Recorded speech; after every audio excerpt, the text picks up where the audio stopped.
Hi all welcome to X and Y learning. പരീക്ഷ എന്നാൽ പലപ്പോഴും ഒരു ഭീകര ജീവിയാണെന്ന് പറയാറുണ്ട്. പല കുട്ടികൾക്കും എക്സാമിൻ്റെ ടൈം എത്തിക്കഴിഞ്ഞാൽ അല്ലെങ്കിൽ എക്സാമിലേക്ക് എത്തുന്ന ദിവസങ്ങളിൽ മനസ്സിന് ഭയങ്കര ആദിയാണ്, പേടിയാണ്. എന്താകും എക്സാം, എങ്ങനെ ഈ എക്സാം ഞാൻ പാസ്സാവുമോ, എത്ര A+ ഉണ്ടാകും, അങ്ങനെ പേടിച്ചിട്ട് അവസാനം പഠിച്ച കാര്യങ്ങൾ മറന്നുപോയി എക്സാമിൻ്റെ പേപ്പറിൽ കാര്യമായിട്ടൊന്നും എഴുതി വെക്കാതെ സങ്കടത്തോടു കൂടി തിരിച്ചു വരുന്ന പല കുട്ടികളെയും നമ്മൾ കാണാറുണ്ട്. ഇവിടെ ആദ്യം നമ്മൾ മനസ്സിലാക്കേണ്ടത് നമ്മളെ മൈൻഡിനെ ചില കാര്യങ്ങൾ സെറ്റ് ചെയ്ത് വെക്കേണ്ടതുണ്ട് എന്നുള്ളതാണ്. അപ്പോൾ ഈ ഒരു എക്സാം ഫിയറൻസ് മാറ്റുവാനുള്ള ഒരു 5 ട്രിക്കുകളുമായിട്ടാണ് ഞാൻ ഇന്ന് വന്നിട്ടുള്ളത്.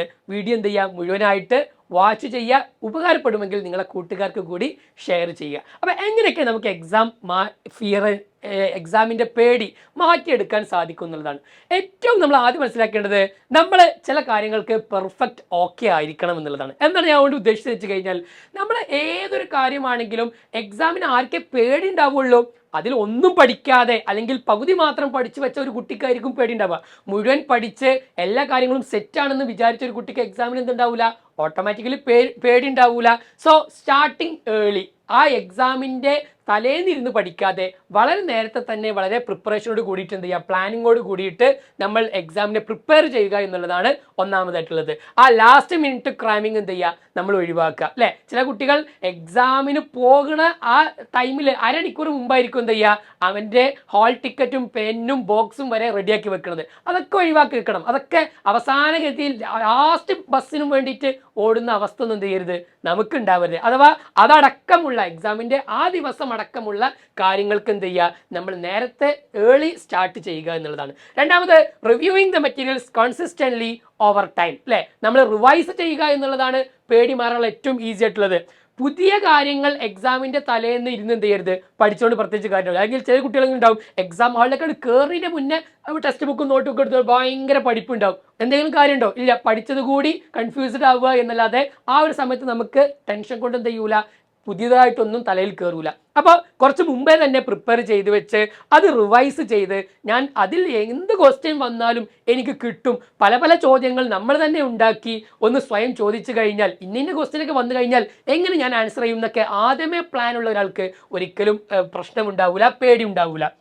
അപ്പോൾ എന്താ ചെയ്യുക, റിവൈസിങ് എന്നുള്ള സംഗതിയാണ്. മൂന്നാമത്തെ ഒന്ന്, ചില ഡൗട്ടുകളെ നമ്മൾ എടുത്തു വെച്ചിട്ടുണ്ടാവും. ഇപ്പോൾ ഒരു പാഠഭാഗം നമ്മൾ വായിച്ചു, അതിലെ പ്രധാനപ്പെട്ട ഒരു ഡൗട്ട് നമുക്കൊന്നും മനസ്സിലാവുന്നില്ല, ഒരു ഡൗട്ടായിട്ട് അവിടെ കിടക്കുകയാണ് എങ്കിൽ ആ ഡൗട്ടുകളെ നമ്മൾ നേരത്തെ തന്നെ ക്ലിയർ ചെയ്യണം. സ്വാഭാവികമായിട്ടും ഈ ഡൗട്ട് ഇനിയിപ്പോൾ ഈ ഭാഗമാണ് പരീക്ഷയ്ക്ക് ചോദിച്ചതെങ്കിലോ, അല്ലെങ്കിൽ ഇന്ന ഭാഗം പരീക്ഷയ്ക്ക് ചോദിക്കുമോ, അത് ചോദിച്ചാൽ എനിക്ക് ഉത്തരം കിട്ടൂലല്ലോ എന്നുള്ള പേടി ഉണ്ടെങ്കിൽ സ്വാഭാവികമായിട്ടും എന്ത് ചെയ്യും, അത് എക്സാമിന് നന്നായിട്ട് ബാധിക്കുകയും ചെയ്യും. അപ്പോൾ ഡൗട്ടുകളോ കാര്യങ്ങളൊക്കെ ഉണ്ടെങ്കിൽ നേരത്തെ തന്നെ നമ്മൾ ടീച്ചേഴ്സുമായിട്ടോ ക്ലാസ്സിൽ നല്ല പഠിക്കുന്ന ഡൗട്ടുകളൊക്കെ പറഞ്ഞു തരാൻ കഴിവുള്ള ഒരു കുട്ടിയുമായിട്ടോ എന്ത് ചെയ്യുക, നമ്മൾ ആ ഡൗട്ടുകളൊക്കെ ക്ലിയർ ചെയ്യുക. സംശയങ്ങളൊന്നും ഇല്ലാതെ തന്നെ എക്സാം ഹാളിലേക്ക് പോവുക. അങ്ങനെ ഒരു പെർഫെക്റ്റ് ഓക്കെ ആയിട്ട് നമ്മൾ എന്ത് ചെയ്യണം, ആ എക്സാമിന് പ്രിപ്പയർ ആവുക എന്നുള്ളതാണ് ഒന്നാമത്തെ പേടി മാറാനുള്ള സംഗതി. രണ്ടാമത്തെ ഒരു കാര്യം എന്നുള്ളത്, നമ്മളെ കോൺഫിഡൻസ് എന്ത് ചെയ്യുക, ബൂസ്റ്റ് ചെയ്യുക എന്നുള്ളതാണ്. നമുക്ക് കോൺഫിഡൻസ് കിട്ടാൻ ഏറ്റവും എളുപ്പ വഴി എന്താ അറിയോ, പ്രീവിയസ് ഇയറിലെ ക്വസ്റ്റ്യൻ പേപ്പർ, PYQ. ഈ പ്രീവിയസ് ഇയറിലെ ക്വസ്റ്റ്യൻ പേപ്പറൊക്കെ നമ്മൾ നോക്കിക്കഴിഞ്ഞാൽ ഏതൊക്കെ ടൈപ്പ് ക്വസ്റ്റ്യൻ വരും, എങ്ങനെയൊക്കെയാണ് മുൻ വർഷങ്ങളിൽ ക്വസ്റ്റ്യൻ വന്നിട്ടുള്ളത്, ഏതൊക്കെ എക്സാമിൻ്റെ പാറ്റേൺ ആണ് അല്ലേ, അതൊക്കെ നമുക്ക് കിട്ടും അല്ലേ. സ്റ്റേറ്റ് സിലബസിലെ പലപ്പോഴും ചോദിച്ച ചോദ്യങ്ങൾ തന്നെ വീണ്ടും വീണ്ടും വീണ്ടും വീണ്ടും അല്ലേ. ഒരു സാധാരണ നമ്മളൊക്കെ പറയാറുണ്ട്, ഒരു 3 കൊല്ലത്തെ ക്വസ്റ്റ്യൻ പേപ്പർ നോക്കിക്കഴിഞ്ഞാൽ അവൻക്ക് A+ ഉറപ്പാന്ന് പറയും. കാരണം എന്തേ, അത്രയും സെയിം ക്വസ്റ്റ്യനുകൾ തന്നെ പല പല രൂപത്തിൽ ചോദിക്കുന്നു മാത്രം. അപ്പോൾ ഏതൊക്കെ ചോദ്യങ്ങളാണ് ആദ്യം ചോദിച്ചുള്ളത്, ഏതൊക്കെ പോർഷൻസ് ടോപ്പിക്കുകളാണ് ഏറ്റവും ഇമ്പോർട്ടൻറ്റ്, അതൊക്കെ പ്രീവിയസ് ഇയറിൽ ക്വസ്റ്റ്യൻ പേപ്പറിൽ നമുക്ക് കിട്ടും. അതേപോലെ തന്നെ ഒരുപാട് സാമ്പിൾ ക്വസ്റ്റ്യൻ പേപ്പറുകൾ നമുക്കിന്ന് ഓൺലൈനിൽ അവൈലബിൾ ആണ് അല്ലേ. ജസ്റ്റ് ഒന്ന് ഗൂഗിൾ ചെയ്ത് നോക്കിയാൽ മതി. നമ്മുടെ ക്ലാസ്സും നമ്മുടെ സബ്ജക്റ്റും പിന്നെ വെച്ചുകൊണ്ട് ഗൂഗിൾ ചെയ്താൽ തന്നെ സാമ്പിൾ ക്വസ്റ്റ്യൻ പേപ്പർ എന്ന് ചോദിച്ചാൽ തന്നെ ഇഷ്ടം പോലെ ക്വസ്റ്റ്യൻ പേപ്പറുകൾ നമുക്ക് കിട്ടും. അതൊക്കെ എന്ത് ചെയ്യുക, ഒന്ന് ചെയ്തു നോക്കിക്കഴിഞ്ഞാൽ സ്വാഭാവികമായിട്ടും അവിടെ എവിടേക്കാണ് നമ്മളെ വീക്ക് പോയിന്റ് എന്നുള്ളതും എവിടേക്കാണ് നമ്മുടെ സ്ട്രോങ് പോയിന്റ് എന്നുള്ളതും നമുക്ക് മനസ്സിലാക്കാൻ തീർച്ചയായിട്ടും എന്ത് ചെയ്യും, സാധിക്കും. അങ്ങനെ നമ്മുടെ കോൺഫിഡൻസിനെ നമുക്ക് ബൂസ്റ്റ് ചെയ്യാനും സാധിക്കും. മൂന്നാമത്, നമ്മുടെ എക്സാം ഫിയറൻസിൻ്റെ ഏറ്റവും വലിയ പ്രശ്നം നമ്മുടെ കമ്പാരിസൺ ആണ്. അപ്പോൾ അവിടെ നമ്മൾ ആരെയും കമ്പാരിസൺ ചെയ്യേണ്ട. നമ്മുടെ അപ്പുറത്ത് വീട്ടിലൊരു കുട്ടി, അവന് ഭയങ്കര പഠിപ്പാണല്ലോ, അല്ലെങ്കിൽ അവന് ഇന്ന സബ്ജക്റ്റുകളിൽ ഭയങ്കര ടോപ്പാണല്ലോ, അവൻക്ക് ഇത്ര കിട്ടുന്നുണ്ടല്ലോ, അവൻ ഇത്ര സമയം പഠിക്കുന്നുണ്ടല്ലോ, അതൊന്നും നമ്മൾ കമ്പയർ ചെയ്യേണ്ട ആവശ്യമില്ല. നമുക്ക് നമ്മുടെ ചില സ്റ്റഡി മെത്തേഡുകൾ ഉണ്ടാകും. ആ മെത്തേഡ് ഏറ്റവും നന്നായിട്ട് ചെയ്യുക എന്നുള്ളതാണ് നമ്മുടെ കഴിവിൻ്റെ ഏറ്റവും പരമാവധി നമ്മൾ എക്സാമിനും വേണ്ടിയിട്ട് എന്ത് ചെയ്തിട്ടുണ്ട്, ചെലവഴിച്ചിട്ടുണ്ട് എന്ന് ഉറപ്പ് കിട്ടിയാൽ നമുക്ക് കോൺഫിഡൻസ് ഉണ്ടാവും. ഞാൻ എൻ്റെ മാക്സിമം നോക്കിയിട്ടുണ്ട്, അതുകൊണ്ട് തന്നെ നമുക്ക് എന്ത് ചെയ്യേണ്ട ആവശ്യമില്ല, പേടിക്കേണ്ട ആവശ്യം ഇല്ല. അപ്പോൾ അതുകൊണ്ട് തന്നെ കമ്പയർ ചെയ്യേണ്ട ആവശ്യമില്ല. എന്താണ് ഈ പറഞ്ഞ രൂപത്തിൽ, don't compare your self with other people, compare your self with who you were yesterday. അല്ലേ, നമ്മൾ തലേന്ന് ഓരോ ദിവസം കഴിയുന്തോറും എക്സാമിൻ്റെ പ്രിപ്പറേഷനുമായി ബന്ധപ്പെട്ട് നമ്മൾ പെർഫെക്റ്റ് ആയി ഇങ്ങനെ വന്നുകൊണ്ടിട്ടുണ്ട്. ഏറ്റവും സ്റ്റാർട്ടിങ്ങിൽ നമ്മളെ പെർഫെക്ഷൻ സ്വാഭാവികമായിട്ടും കുറവായിരിക്കും. പക്ഷേ ഓരോ ദിവസം കഴിയുന്തോറും നമ്മൾ മാക്സിമം ചെയ്തിട്ടുണ്ട്, അതിനു വേണ്ടി സമയം ചെലവഴിച്ചിട്ടുണ്ട്, അല്ലെങ്കിൽ അതിന് റെഡി ആയിക്കൊണ്ടിരിക്കുന്നു എന്ന് നമുക്ക് ഉറപ്പുവരുത്താൻ മാത്രം കഴിഞ്ഞാൽ തന്നെ നമുക്ക് എന്ത് ചെയ്യാൻ പറ്റും, നമ്മളെ എക്സാമിനുള്ള പേടിയൊക്കെ മാറും. സോ നോ കമ്പാരിസൺ, നമ്മൾ ആരെയായിട്ടും കമ്പയർ ചെയ്യേണ്ട ആവശ്യം ഇല്ല. മറ്റൊന്നുള്ളത് ചില റിലാക്സേഷൻ ടെക്നിക്കുകളാണ്. അത് നമുക്ക് എല്ലാവർക്കും അറിയാം. ചില ഡീപ്പ് ബ്രീത്തിങ് അല്ലെങ്കിൽ ഈ പറഞ്ഞ രൂപത്തിൽ മെഡിറ്റേഷൻസ് കാര്യങ്ങളൊക്കെ ഉണ്ട്.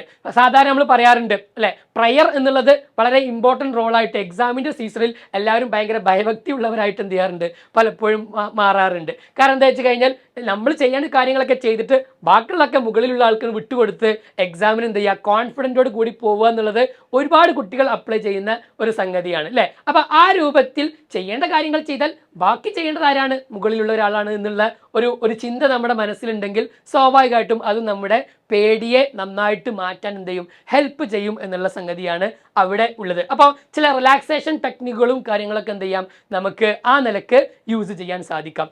ഏറ്റവും അവസാനമായിട്ടും ഏറ്റവും ഇമ്പോർട്ടൻ്റ് ആയിട്ടുള്ള അഞ്ചാമത്തെ കാര്യം എന്നുള്ളത്, this is not the end.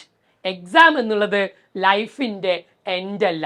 നമ്മൾ ഏതൊരു പ്രോബ്ലത്തെയും നമ്മൾ മുന്നിൽ കാണുമ്പോൾ അതിൻ്റെ ഏറ്റവും വേസ്റ്റ് കേസ് നമ്മൾ ആലോചിച്ച് നോക്കുക.